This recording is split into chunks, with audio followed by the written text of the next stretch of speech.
Situation: the Third Reich is making a desperate last stand in Berlin. Mission: enter the German capital, crush Nazi resistance. Execution: employ overpowering force in an assault on a well-fortified city. Administration: under orders from Soviet Premier Joseph Stalin. Command and control: Marshal Georgy Zhukov.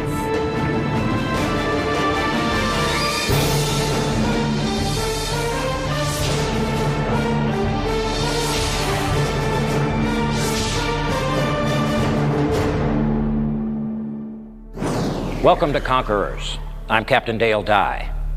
Take a look at this. It's a Soviet 107mm artillery round. Now here in the Conqueror's armory, it's relatively harmless.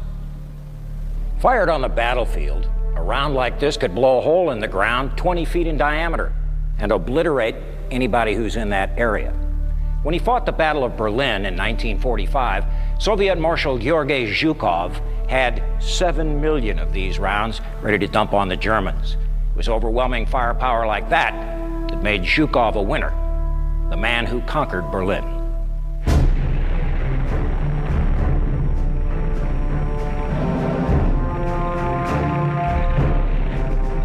The battle began in the spring of 1945. The Red Army was aimed squarely at Berlin. It was the Glory Prize, and Zhukov was assigned to take it. He was the best senior field commander the Soviets had.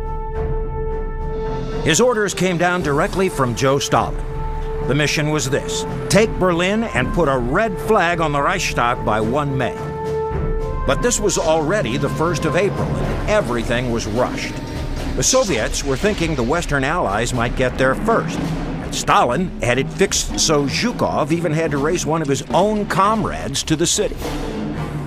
The battle didn't start in the city itself. It began 40 miles due east of Berlin on the banks of the Oder River on 16 April 1945, 0300 hours, when Zhukov gave the order for a massive artillery barrage against German defensive lines just a few miles ahead.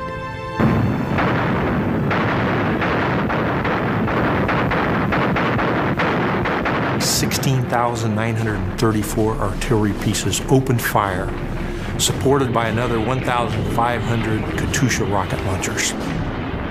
And they fired 1.2 million shells in 30 minutes.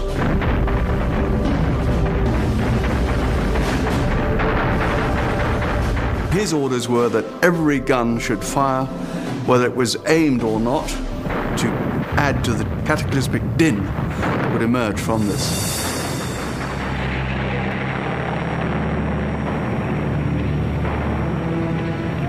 It was the climax of World War II, in which Zhukov had accumulated a string of successes second to none. Yes, soldiers spoke about Zhukov. They used to say, look, Zhukov is here. Victory is where Zhukov is. This extraordinary leader came up through the ranks from the humblest of beginnings. He was born to a desperately poor family in 1896 and was drafted into the Tsar's army in World War I. He joined the Red Army during the Communist Revolution in 1917, and as a man with little education, found a career. Between the wars, Zhukov became a cavalry officer and attended Red Army schools for higher command. Zhukov studied hard and advanced in rank. He was also among the few officers who escaped execution or prison during Stalin's infamous purges of the late 1930s.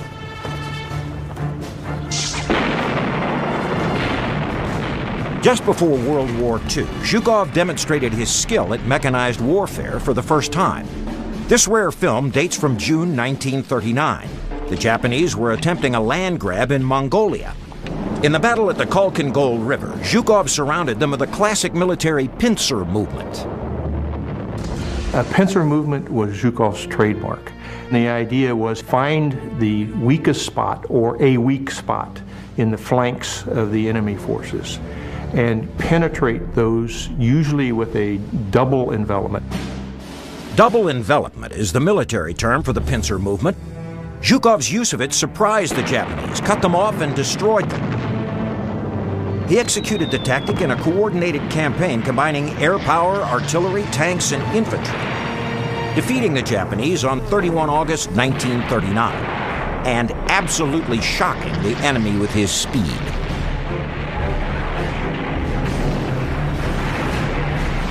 World War II began the very next day when the Germans employed their own shock and speed in attacking Poland on 1 September 1939.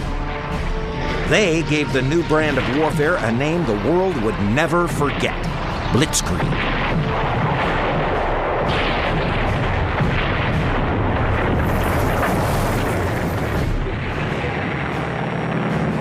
On 22 June 1941, the Nazis applied Blitzkrieg to the Soviet Union, invading with 2.1 million men in a surprise attack. The Nazis advanced 500 miles into the Soviet Union, but Germany blundered in expecting the Red Army to collapse. Instead, the Soviets fought, and Zhukov's leadership was crucial.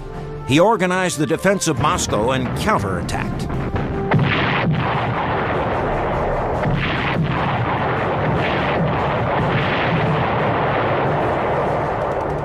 With the help of the Russian winter of 1941, he stopped the Nazis, again using a pincer movement to defeat the enemy. His success earned him, at age 45, appointment to the new position of Deputy Commander-in-Chief, second in authority to Stalin himself. Zhukov was also promoted to the rank of Marshal, the Soviet equivalent to our five-star general. The next 3 years, he won battle after battle, driving the Nazis from Soviet soil, sending them retreating toward Germany itself. И журнал «Американский Life». In wartime, Life magazine published an article about Zhukov. It said, "When history faces the arduous task of naming the most prominent military leader, even among names like Eisenhower, Patton, Montgomery, and others, the name of Zhukov will glow over these like a star of unrivaled radiance." Zhukov was as good as he was, not just because he understood how to run an army. He was also tough, ruthless in looking at a goal and achieving it no matter what that goal cost. He was a coarse, brutal, difficult man to work with, who thought nothing of taking huge amounts of casualties in order to accomplish his mission. But he had a natural ability. He had the capability of looking at the battlefield and seeing the battlefield in its entirety and anticipating what the enemy was to do and knowing when the right time was to react to this. At the end of 1944, Zhukov and the Red Army were racing across Poland, reclaiming all the territory the Nazis had taken so brutally 5 years before. But in the Kremlin, Joe Stalin seemed to be getting jealous of his star commander's success. Zhukov became highly popular because of his victories, and he was recognized as the victor. This did not suit Stalin, who had to be the supreme boss in all circumstances. Now, Stalin started to pull Zhukov's strings. By April 1945, the Soviet army was about to make its final push to the heart of Germany. Zhukov had everything going for him. He was the right man to conquer Berlin, the only man. That is, until Joe Stalin thought about giving the job of Conqueror to somebody else.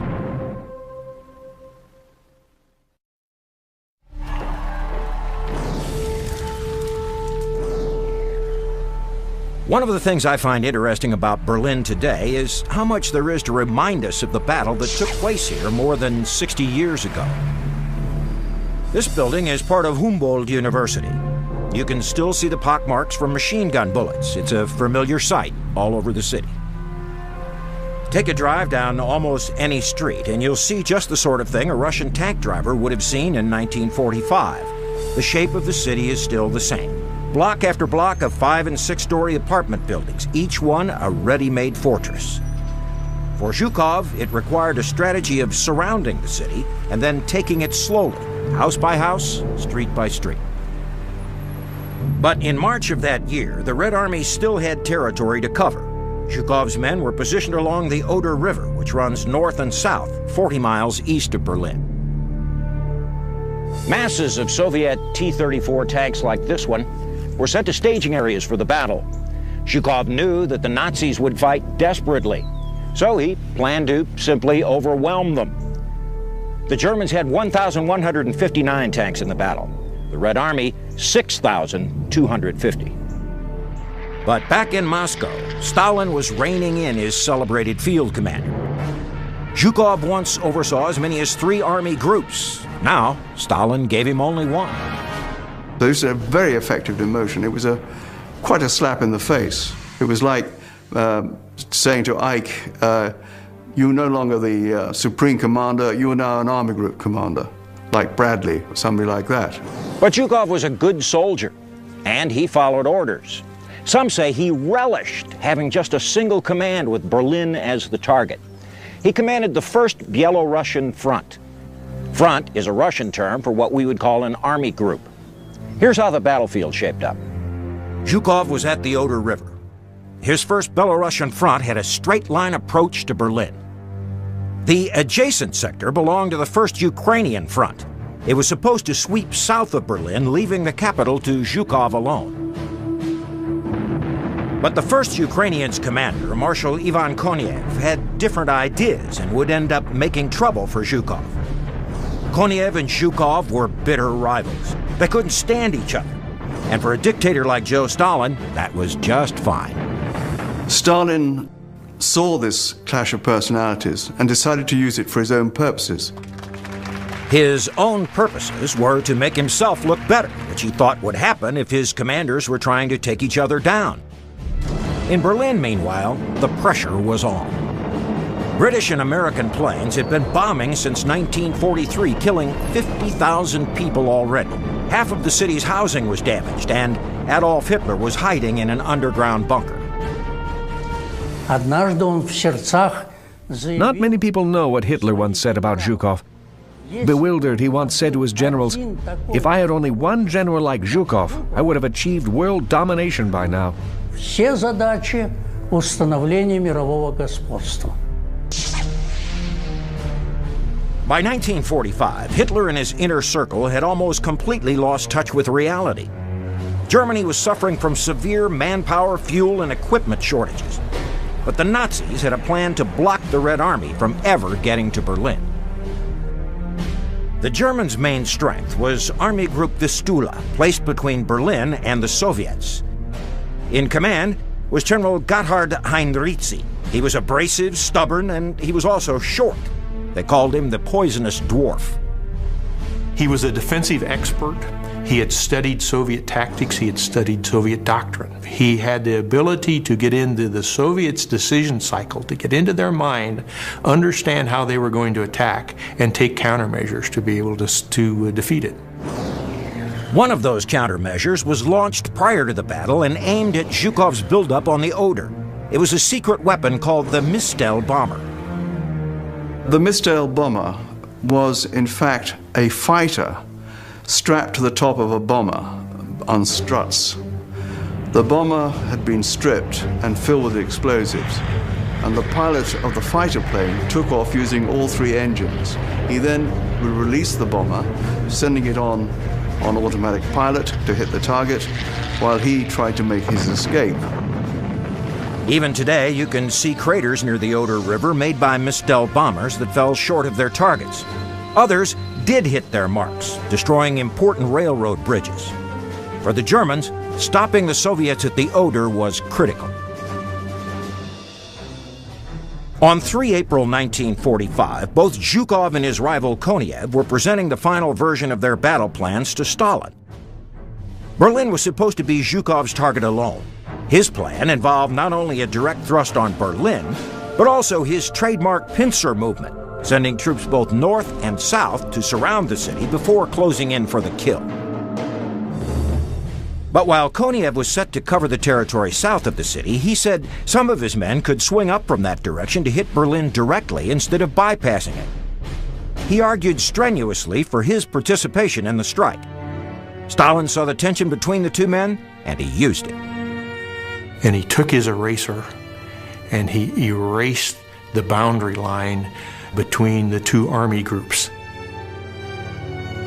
Now, to a military man, this has a very special meaning, because when you erase the boundary, that means it's free space. That means whoever gets there first wins. The free space began where the boundary line ended, at the town of Lüben, 26 miles southwest of Berlin. The undefined battle map put pressure on both commanders. But Stalin felt himself pressured. The Western Allies were closing in, and the British were agitating for a grab at Berlin. Supreme Allied Commander Dwight Eisenhower rejected the idea, but Stalin didn't believe it.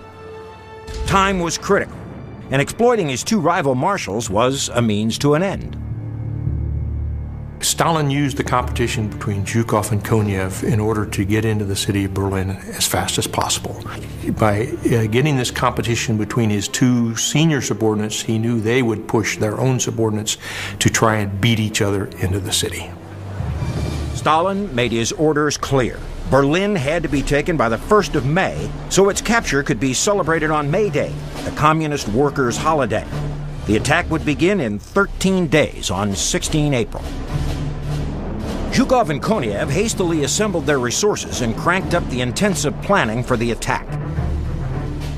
The Reichstag building at the center of Berlin was the ultimate objective, but before they got there, they'd have to face General Heinrizi and his men at the Oder River.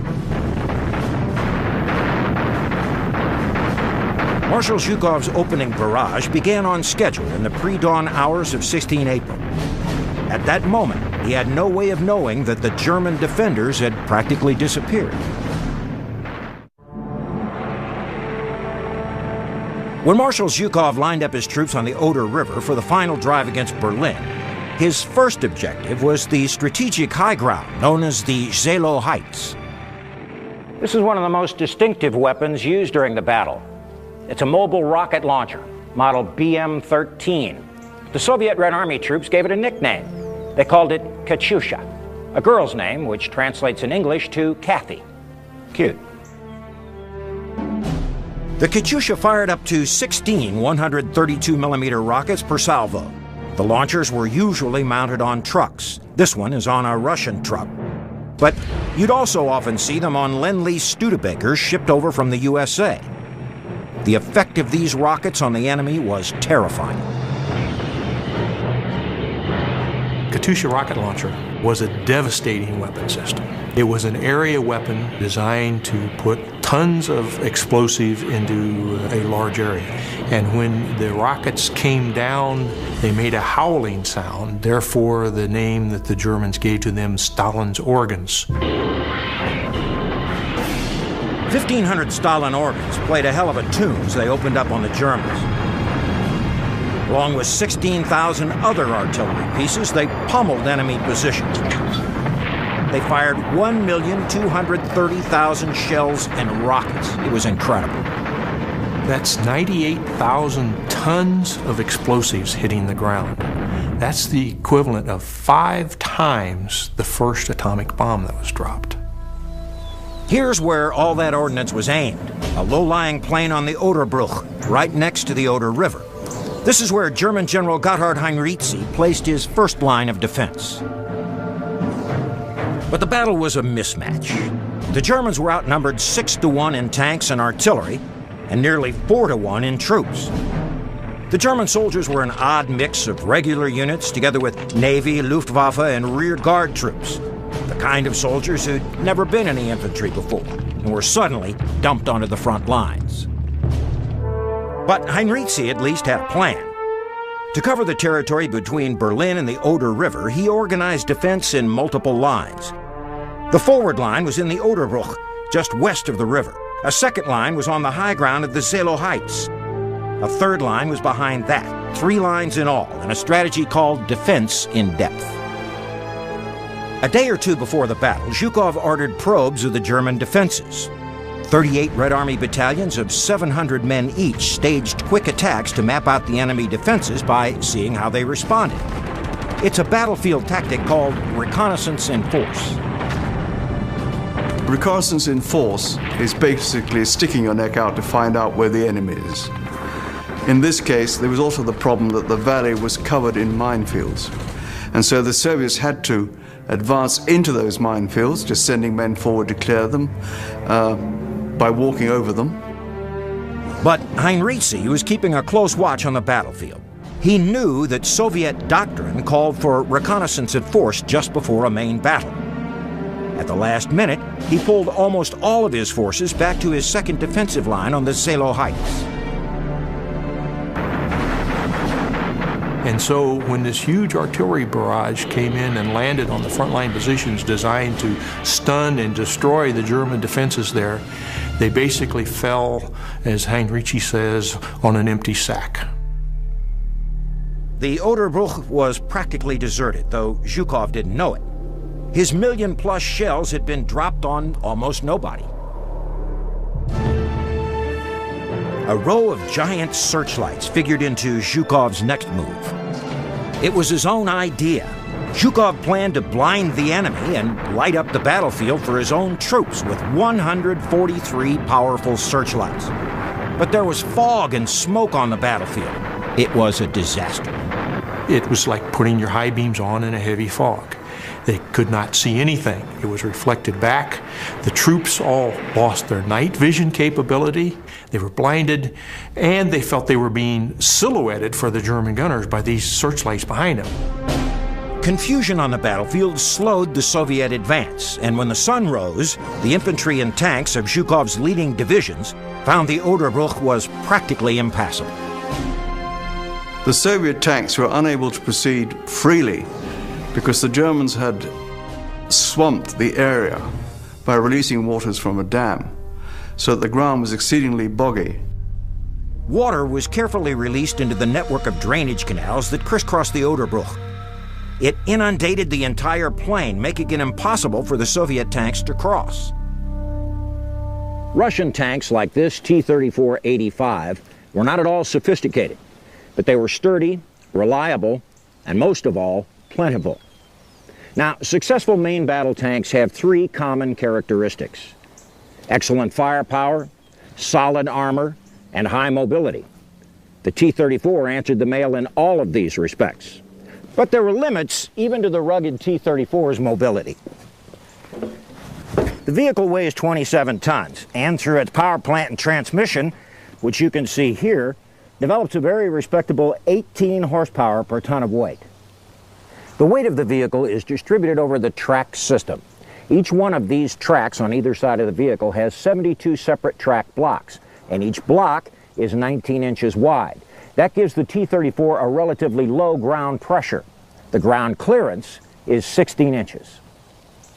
Even in muddy terrain, those are good numbers. But the terrain that Zhukov's tank crews encountered at the Oderbruch was so wet, so boggy, that the T-34s tended to throw tracks or bottom out. And that meant that Zhukov's tank crews were restricted to hard surface roads. And there weren't many of those. The same roads had to carry everything else: the trucks, the artillery, and the soldiers on foot. On April 16th, we launched an attack, and it was a success. We moved about 4 miles forward. Not bad. The hills of the Zelo Heights were 8 miles from the forward edge. Vasily Ustigov was lucky. If his unit was doing well, too many others were not. Zhukov, watching the action from his command post, was not happy. With his armies confined to a few roads, the outnumbered Germans were holding them off. Everything that they had, they targeted on these few roads. And so no matter how much force advantage the Soviets had, they could not mass these forces because they could only put a small amount of forces over these individual roads. And the Germans at the Zelo Heights were blasting away with a highly effective weapon, their famous 88mm gun. The 88mm cannon was probably the best overall weapon of World War II. The 88 was originally developed as an anti-aircraft gun, but the Germans used it in many roles, most dangerously as a tank killer. It was 16 feet long, weighed 5 tons, and fired a 22-pound shell that could pierce 6 inches of armor at 2,500 yards. Its maximum range was 5 miles. Its strength was the ability to fire 25 shells per minute with deadly accuracy at moving targets. Its trajectory was extremely flat, so it could be shot almost like a rifle. If the German crew could see a tank, the 88 could kill it, a fact painfully clear at the Zelo Heights. Zhukov признавался, что мы не... Zhukov admitted that Russians underestimated this difficult hilly ground on the Zelo Heights and the intricate defense system the Nazis created. Эти Зиеловские высоты. The miscalculation put him behind schedule. Zhukov was on the phone to Moscow twice that first day. Stalin told him that his rival, Konev, was advancing quickly along his line of attack to the south. Konev, Stalin said, would be instructed to turn his troops toward the German capital. The pressure on Zhukov was intense. Berlin, the goal of goals in this most terrible of wars, was slipping out of his grasp. 19 April 1945. Marshal Georgy Zhukov's troops had finally overcome tenacious German defenses 40 miles east of Berlin. Zhukov expected the fight to take one day. Instead, it took 4, and at an enormous cost. Here, in 4 days of battle, the Soviets admit to losing 33,000 killed. Yet it could have been twice that total. We cannot be sure. The German losses were less because they were fighting from cover. But 12,500 defenders died, and General Heinrizi's skills, as good as they were, couldn't stand up to the massive Soviet onslaught. On 20 April, Soviet long-range artillery began to shell Berlin for the first time, and Zhukov's armies now sped directly toward the city. Und da konnte man sehen, was You could see huge masses of Russian war material moving towards Berlin. There was a continuous flow of vehicles, missiles, tanks. zogen die in Richtung Berlin. By the dawn of April 20th, we came up to the outskirts of Berlin. We passed by the northern suburbs, and now we attacked from west to east, embracing Berlin. Zhukov was pushing his tanks and guns forward as fast as they could go. Not only did he have to make Stalin's deadline and take the city by May 1st, but he also had to get there before his chief rival, Marshal Ivan Konev. His plan was simple. Send his armies north and south to surround the city first and then work in toward the center. Konev was far to the south, but was primed to shoot at least one of his armies up to the capital. Zhukov's encirclement would cut Konev out of the action. It would also block Berlin from any German troops in a position to counterattack. But the German army outside Berlin was in disarray. One soldier remembers seeing others in flight. The German troops who passed through were the ones Hitler always dreamed of. The huge army that was supposed to liberate him. They didn't even exist anymore. They were all fleeing. They were all gone. And we were prey of the Russian invaders. 20 April, the day the first Soviet shells fell on Berlin, was Adolf Hitler's 56th birthday. It was also the last time he came to the surface from his underground bunker. The Fuhrer reviewed a troop of Hitler Youth, now an integral part of the city's defenses. The main battle for Berlin was supposed to be fought on the Zelo Heights. Therefore, the defenses of Berlin themselves had not really been prepared. Civilians as well as soldiers rushed to erect last-minute defenses. Streetcars were placed across roadways, trenches and barricades were built. They tried anything to slow the steady Soviet advance. Berlin's defenders were a sad collection of soldiers.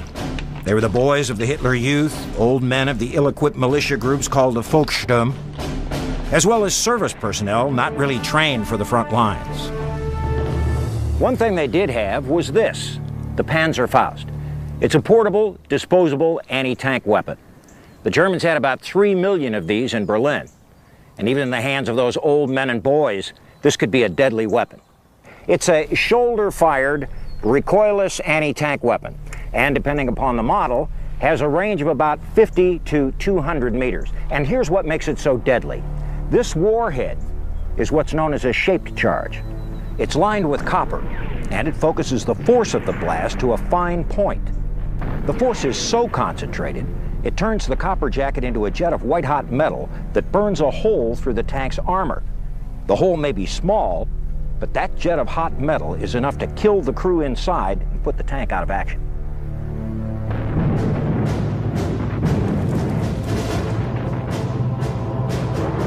To prepare for his attack on the city itself, Zhukov had his map makers build an amazing 3D model of Berlin, so his ground commanders would have a sense of what they were up against.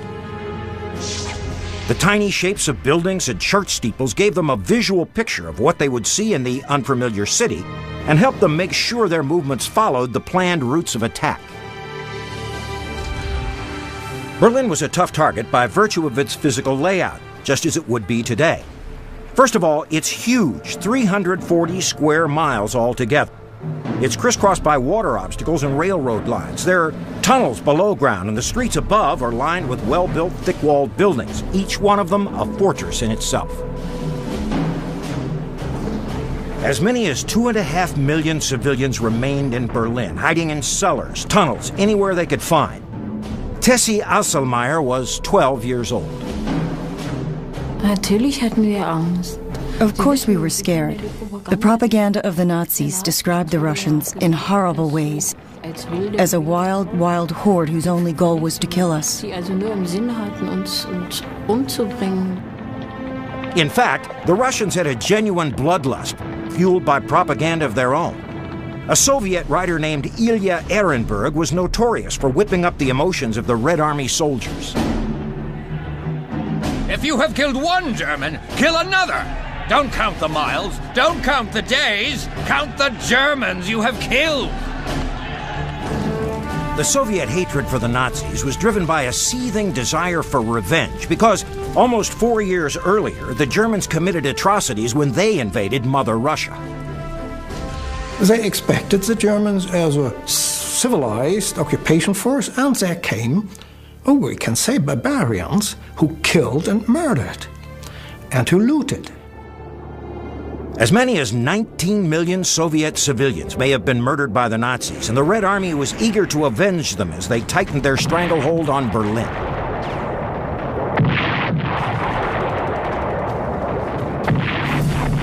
By 24 April, 8 days after launching the campaign, Zhukov's armies had penetrated Berlin's city limits and were beginning to fight street by street toward the center and Stalin's target, the Reichstag.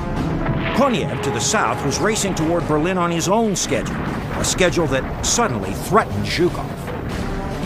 On the 24th of April, some of Zhukov's troops encountered some of Konev's troops immediately south of Berlin.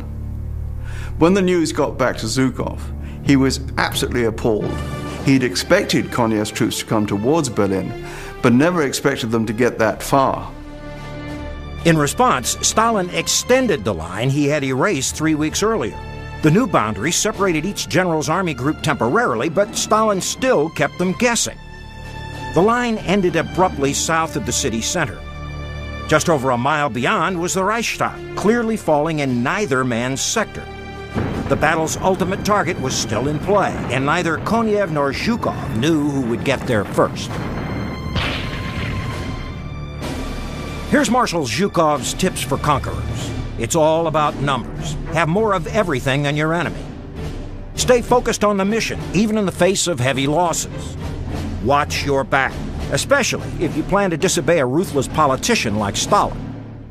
Germany's Reichstag is a beautiful old building. It houses the German parliament today, just as it did in 1894 when it was first built. During the Battle of Berlin in 1945, that was the Soviets' primary objective, with Zhukov and Konev racing to beat each other to the punch. To the Nazis, that building meant practically nothing. In actual fact, the Reichstag had been burnt out in 1933, 12 years earlier, and was a complete wreck of a building. The Nazi National Assembly actually met in a building across the street, but most Soviets believed these scenes took place in the Reichstag, so their symbol of victory would be nothing less than a red flag flying from its roof. In the propaganda, that was a symbol of Nazi government, of Nazi rule, of Nazi crimes. And so it was for them very clear, we find the fascist beast in their nest. It was 24 April. Zhukov's armies were closing in, but they were still about 10 miles from the Reichstag. The Soviets had encircled Berlin, but gaps in their lines offered the Germans some hope. General Karl Weitling and the remnants of his 56th Panzer Corps made it back to the city from fighting near the Oder, and Hitler appointed him commandant of Berlin. Zhukov and the Soviets had so much at their disposal, there just wasn't much Weitling could do. He only had 50 or 60 tanks left. As it was in the beginning, so it was then. All about numbers. And these two weapons illustrate the point. This is the standard Soviet submachine gun of the era. It's the PPSH-41, known as the Papasha. Like all Russian weapons, it was easy to manufacture, sturdy, and reliable. It fires from either a 35 or a 71-round magazine. Fires at a rate of about 900 rounds per minute. And it can be fired both semi or full automatic. Now, here's the German counterpart. This is the MP3840, 9mm, fires from a 32-round magazine at a rate of 500 rounds per minute and fires full automatic only. Now, maybe the German weapon had a slight technological edge, but here's the real strength. The Germans manufactured 1.2 million of these. The Soviets manufactured 5 million of these. The output of Soviet arms factories was prodigious, backed up by massive infusions of Lend-Lease equipment and supplies from the United States. These were Zhukov's tools of conquest, and he threw them at Berlin with a vengeance. After the city was encircled, dangerous house-to-house fighting began. But every building was a sheltered fortress. Germans traveled between basements, knocking through walls of loosened bricks that had been prepared for the purpose. Soviet artillery pounded one neighborhood after another, and Red Army soldiers cleared buildings with submachine guns and flamethrowers. As the troops extracted their revenge on Germany, civilians suffered murder, looting, and rape.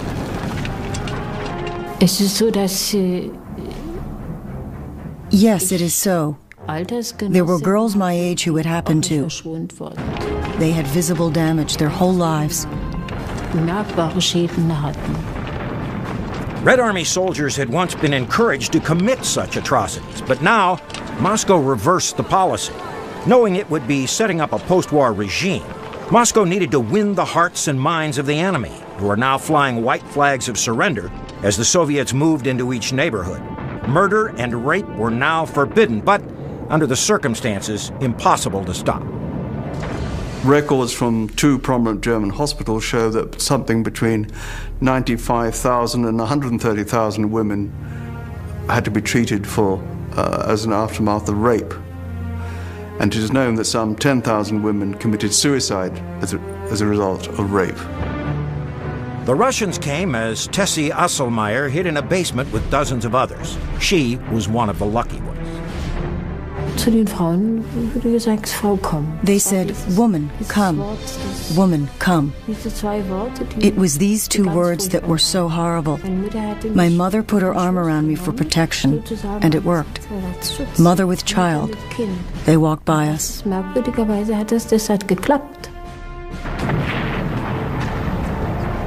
The pace of fighting intensified. Coming from both the north and the south, Zhukov's men were closing in on the narrow strip of land called the Citadella in Berlin's center. It was bounded by the river Spree on the north and the Landwehr Canal on the south. Here were the Reichstag and all of the Nazi government buildings. But Marshal Koniev was also pursuing the target. He and Zhukov were not communicating, and now the competition between them blew up. On 28 April, Koniev's troops launched a major attack with a view to getting into the very center of Berlin by that nightfall. By 11 o'clock that morning, they realized that they were firing red on red, for in front of them were some of Zhukov's troops. For Koniev, it was a humiliating mistake. Stalin now redrew the battle map for the last time. The new boundary put the Reichstag clearly in Zhukov's sector, and he wasted no time in ordering his troops to take it as quickly as possible. Министерство внутренних дел. К рассвету 30-го вышли на восточную окраину. By the dawn of April 30th, we saw a hideous, sooty, and damaged building, which appeared to be the Reichstag. A little later, we knew that it was. Избитые здания. In Berlin today, the Moltke Bridge still leads to the Reichstag from the north. This is exactly the same path the Soviets took to reach the battleground that was so important to them. The building itself, with its patched-over war scars, remains a somber monument to the battle for the city. Even though it was unimportant to the Nazi government, the Reichstag was still an excellent fort. Its windows were bricked up and the Germans inside defended ferociously. The Soviets slugged at it with heavy artillery, firing point-blank to blast their way inside. Every Red Army regiment headed toward it carried its own banner, hoping to be the first to place it on the roof. Like many of the Soviet films of the Berlin campaign, these Russian newsreels were staged after the fact. The story of the battle and the flags differs with almost everyone who tells it. Вокруг этого очень много, так сказать, суждений разных есть, да, очень. Much has been written about it, but many speculate too much. I will give you the real picture as I saw it. Our regiment's scout platoon did storm into the Reichstag. They used a stairway to climb up to the landing leading to the roof and hoisted 2 flags. All that happened in broad daylight about 2 p.m.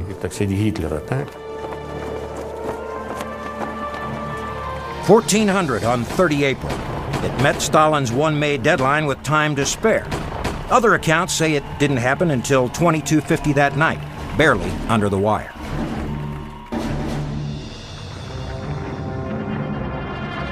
Flag or no flag, the fighting wasn't over. Soviet artillery pounded away at the isolated pockets of resistance remaining in other areas of the city center. Hitler committed suicide on 30 April, and early the next morning, German officers began to negotiate a surrender. General Karl Weidlich, Berlin's commandant for only 8 days, surrendered the city on 2 May.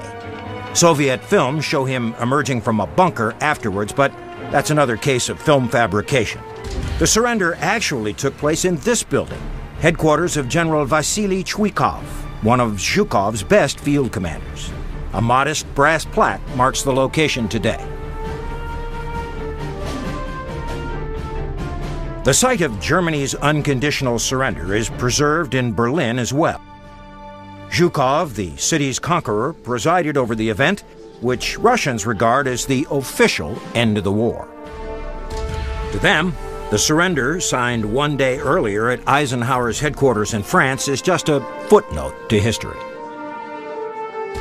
Marshal Zhukov, in conquering the German capital, oversaw a costly victory. The Soviets took more than 300,000 casualties in Operation Berlin. But for Zhukov and his countrymen, this was a triumph that meant everything. Marshal Zhukov was the greatest Soviet general of World War II and can truly be said to be the general who beat Hitler. His heavy-handedness and his willingness to take huge numbers of casualties were such that he could have never been a general in a democratic army. We simply would not have allowed those sort of casualties to occur. But within the communist system and understanding his boss, he was the best that the Soviets had. Zhukov's boss was another issue. In the Moscow victory parade, Zhukov couldn't have been more of a hero. He rode through Red Square on a beautiful white horse. Trouble is, Stalin wanted to ride that horse himself, but the day before, it threw it. I should think Stalin, when he saw Zhukov ride that white horse instead of himself, he must have been intensely jealous. Simple as that.